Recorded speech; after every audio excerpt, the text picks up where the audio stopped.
for y'all guys. Alright. We fished here before, and this is where we caught the first shot of the day that we did.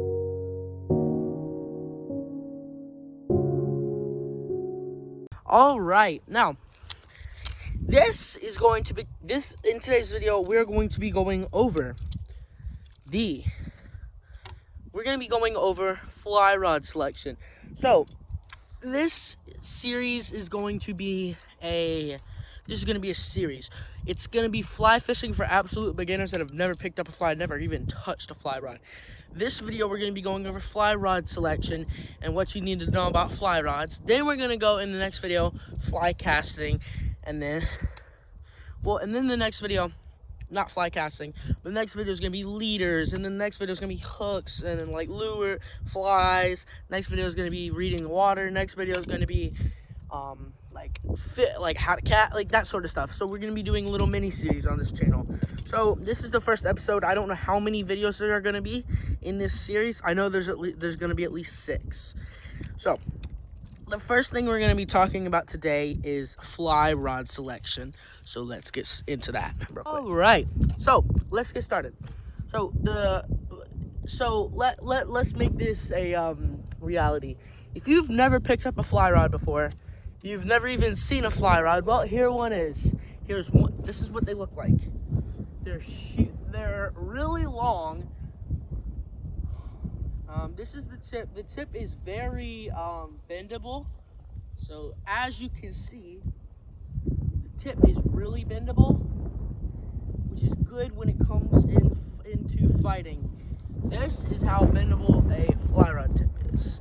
A regular rod cannot bend this much. It will literally snap in half. But this is what a fly rod bend looks like. So now let's go over the different weights of a fly rod. So let's go over. My leader's getting all tangled in my feet. Alright, so we've moved spots. So we're gonna go over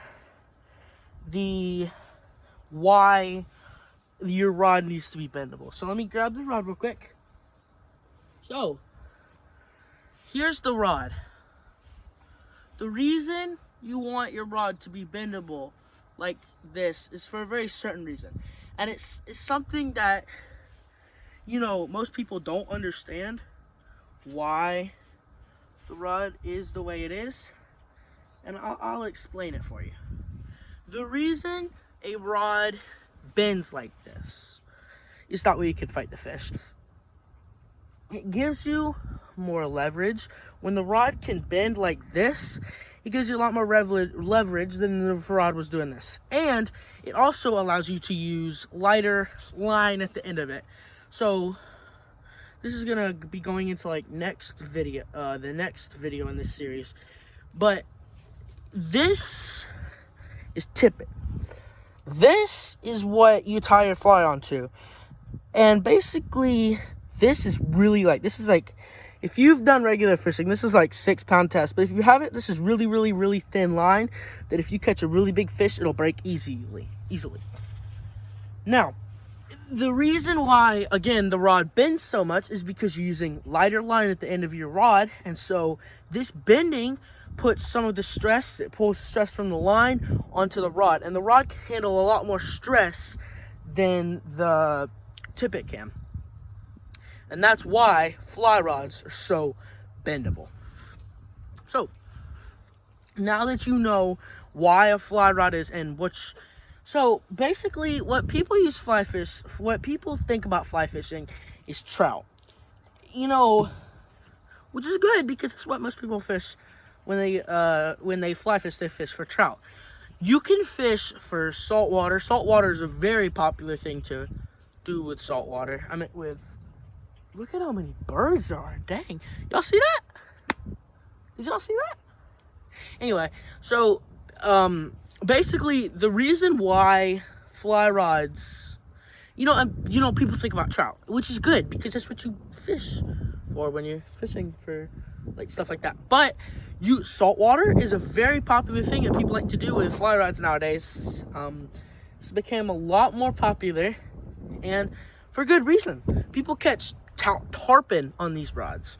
So, and that brings me to my next point, is that you can catch really anything you want on a fly rod. Anything you can do with regular rod, you can do with a fly rod. You can fish lakes, you can fish rivers, saltwater, whatever. So that brings me to my next point, which is coming up. We had to move spots again because it's really freaking windy outside, and I just don't want to be outside right now. So this is my next point, is that you don't need, or this is my next point, is that there's different weights of fly fishing. So there's different weight rods. Just how, if you think about bass fishing, if you think about regular fishing for a second, there's rods made for saltwater, right? There's also rods made for bass, and then there's ultralight.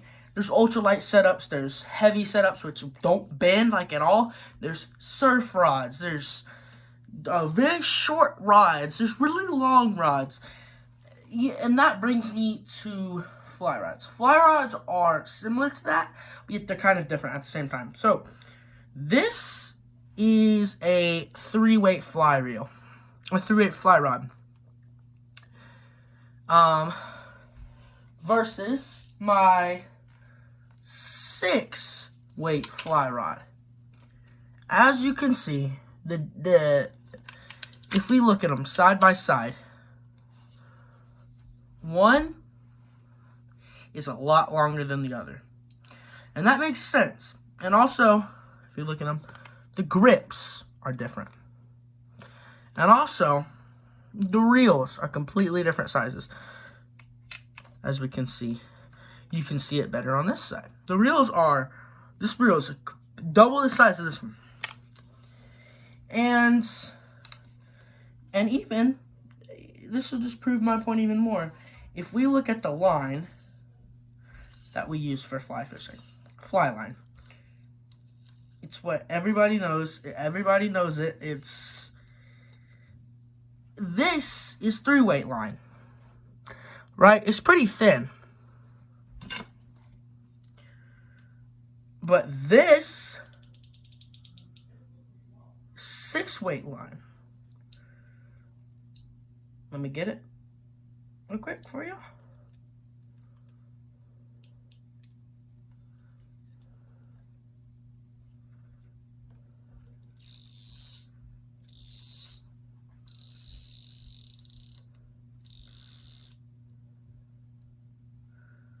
Let's unwrap. Let me fix this real quick. So this is 6-weight line, and this is 3-weight line.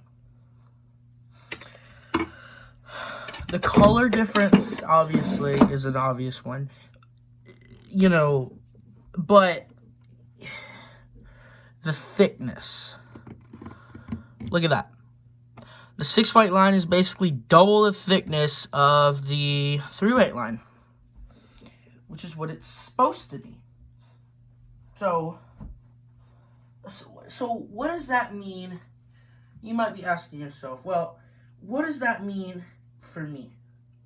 So basically what that means is the thicker the line, the bigger the fish you can catch on it, is basically what this means. So our 3-weight here is thinner line, so you're not going to be able to catch big giant like tarpon on this rod.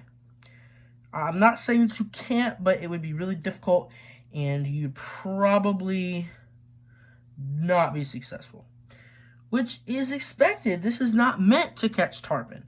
This is meant to catch trout and panfish and stuff like this. Like, I wouldn't say catch a fish any bigger than this on a 3/8 rod. I would not feel safe doing that. Unless it's a urine entering rod, which is completely different. This, on the other hand, this rod can catch, people catch tarpon on this very rod. So, yeah, that just tells you that not 9 times out of 10, you know, it matters what weight you have. So let's go over the weights of rods. So there's rods, one weight rods. These one weight rods are meant for little tiny trout, little streams. Then you have two weight, which is a close. It's kind of popular.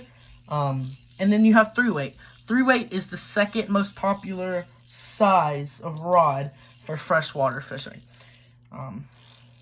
Then you have four weight. Four weight's kind of a mix between two different, rods. And then you have five weight. 4 and 5 weight are kind of like a mix. 6 weight is the most popular. Then you have 7 weight, 8 weight, 9 weight.